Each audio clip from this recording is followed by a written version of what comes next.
Thank you so much. You know, it's hard to believe that it has been 8 years since I first came to this convention to talk with you about why I thought my husband should be president.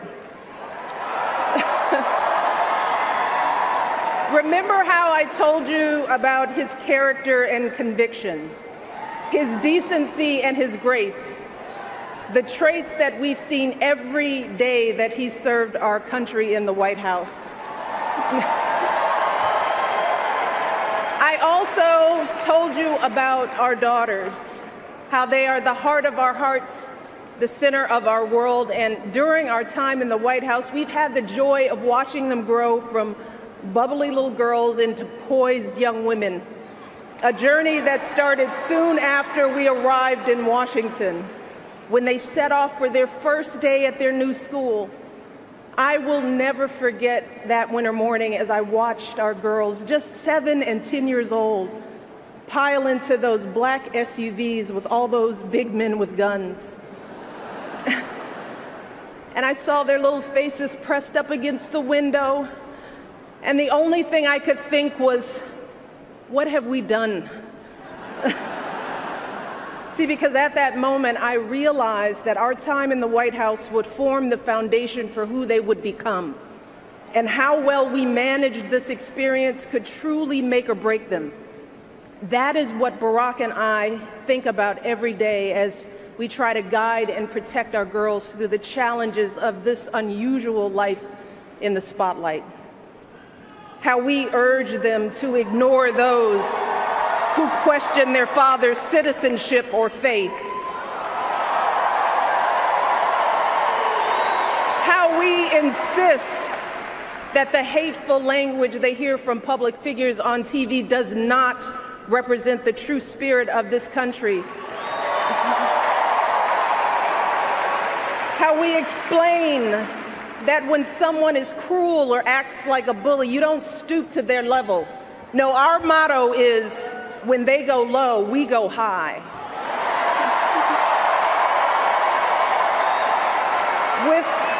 With every word we utter, with every action we take, we know our kids are watching us.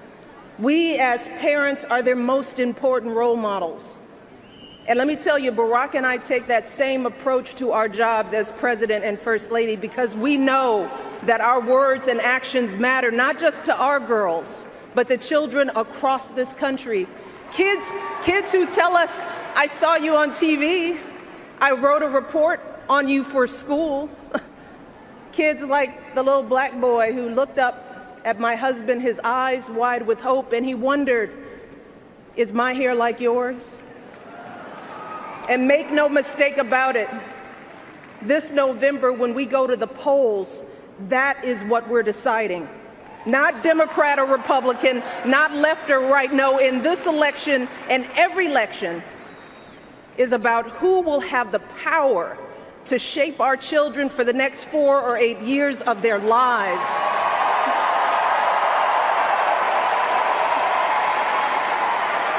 And I am here tonight because in this election, there is only one person who I trust with that responsibility.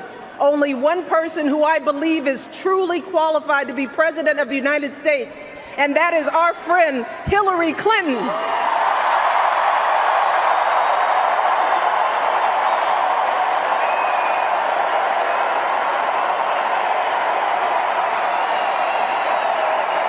That's right. See, I trust Hillary to lead this country because I've seen her lifelong devotion to our nation's children. Not just her own daughter, who she has raised to perfection, but every child who needs a champion. Kids who take the long way to school to avoid the gangs. Kids who wonder how they'll ever afford college. Kids whose parents don't speak a word of English but dream of a better life. Kids who look to us to determine who and what they can be. You see, Hillary has spent decades doing the relentless, thankless work to actually make a difference in their lives. Advocating for kids with disabilities as a young lawyer, fighting for children's health care as First Lady, and for quality child care in the Senate. And when she didn't win the nomination 8 years ago, she didn't get angry or disillusioned.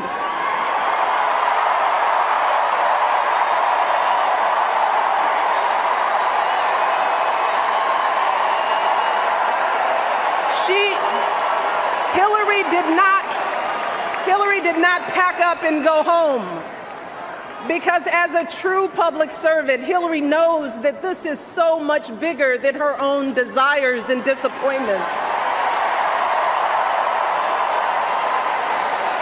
So she proudly stepped up to serve our country once again as Secretary of State, traveling the globe to keep our kids safe. And look, there were plenty of moments when Hillary could have decided that this work was too hard, that the price of public service was too high, that she was tired of being picked apart for how she looks or how she talks or even how she laughs. But here's the thing. What I admire most about Hillary is that she never buckles under pressure. She never takes the easy way out. And Hillary Clinton has never quit on anything in her life.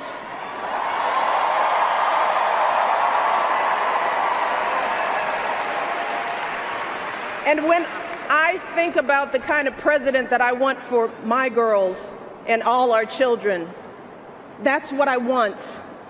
I want someone with the proven strength to persevere, someone who knows this job and takes it seriously, someone who understands that the issues a president faces are not black and white and cannot be boiled down to 140 characters. Look, because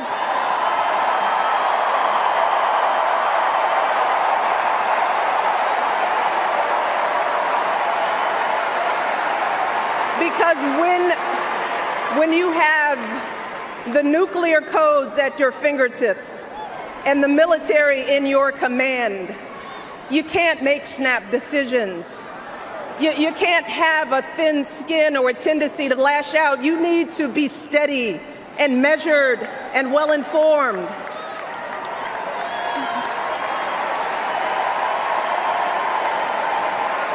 I want a president with a record of public service, someone whose life's work shows our children that we don't chase fame and fortune for ourselves. We fight to give everyone a chance to succeed.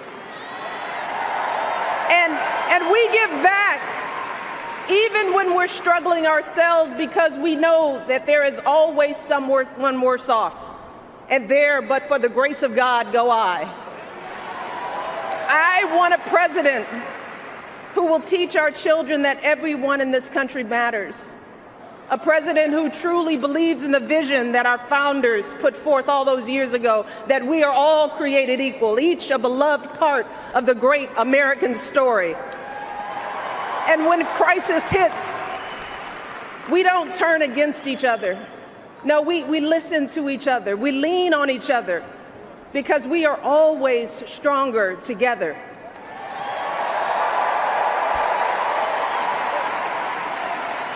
And I am here tonight because I know that that is the kind of president that Hillary Clinton will be.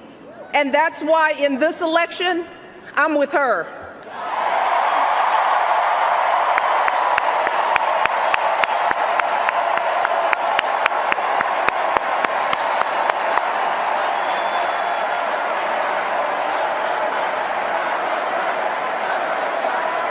You see, Hillary understands that the president is about one thing and one thing only.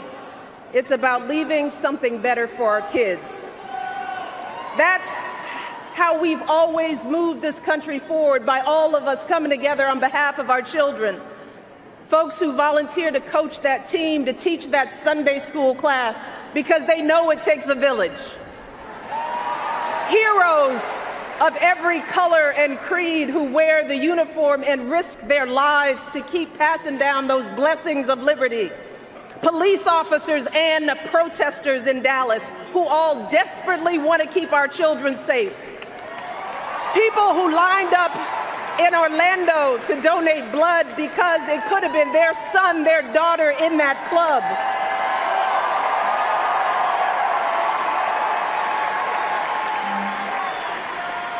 Leaders like Tim Kaine,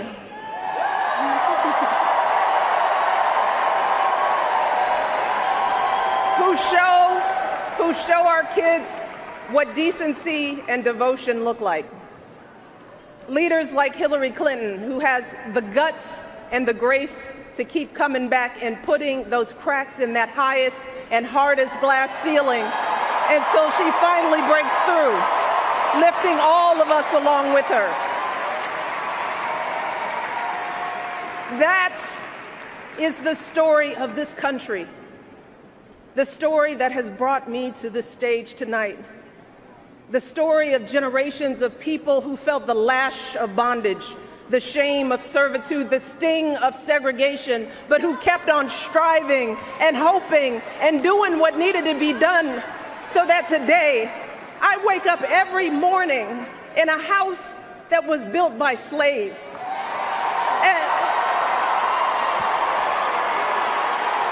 And I watch my daughters, two beautiful, intelligent black young women, playing with their dogs on the White House lawn.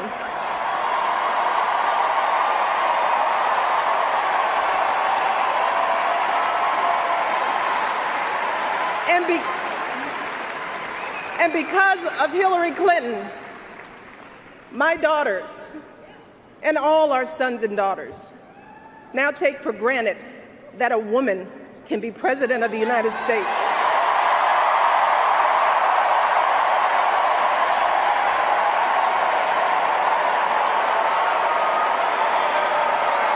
So look,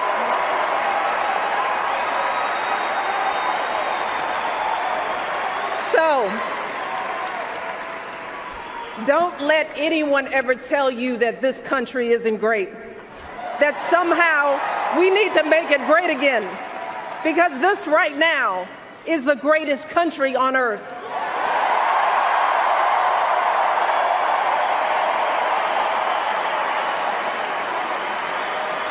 And as my daughters prepare to set out into the world, I want a leader who is worthy of that truth, a leader who is worthy of my girls' promise and all our kids' promise, a leader who will be guided every day by the love and hope and impossibly big dreams that we all have for our children. So in this election, we cannot sit back and hope that everything works out for the best. We cannot afford to be tired or frustrated or cynical. No, hear me. Between now and November, we need to do what we did 8 years ago and 4 years ago.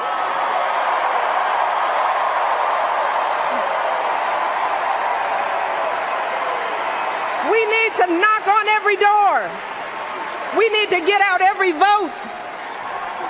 We need to pour every last ounce of our passion and our strength and our love for this country into electing Hillary Clinton as President of the United States of America. So let's get to work. Thank you all, and God bless.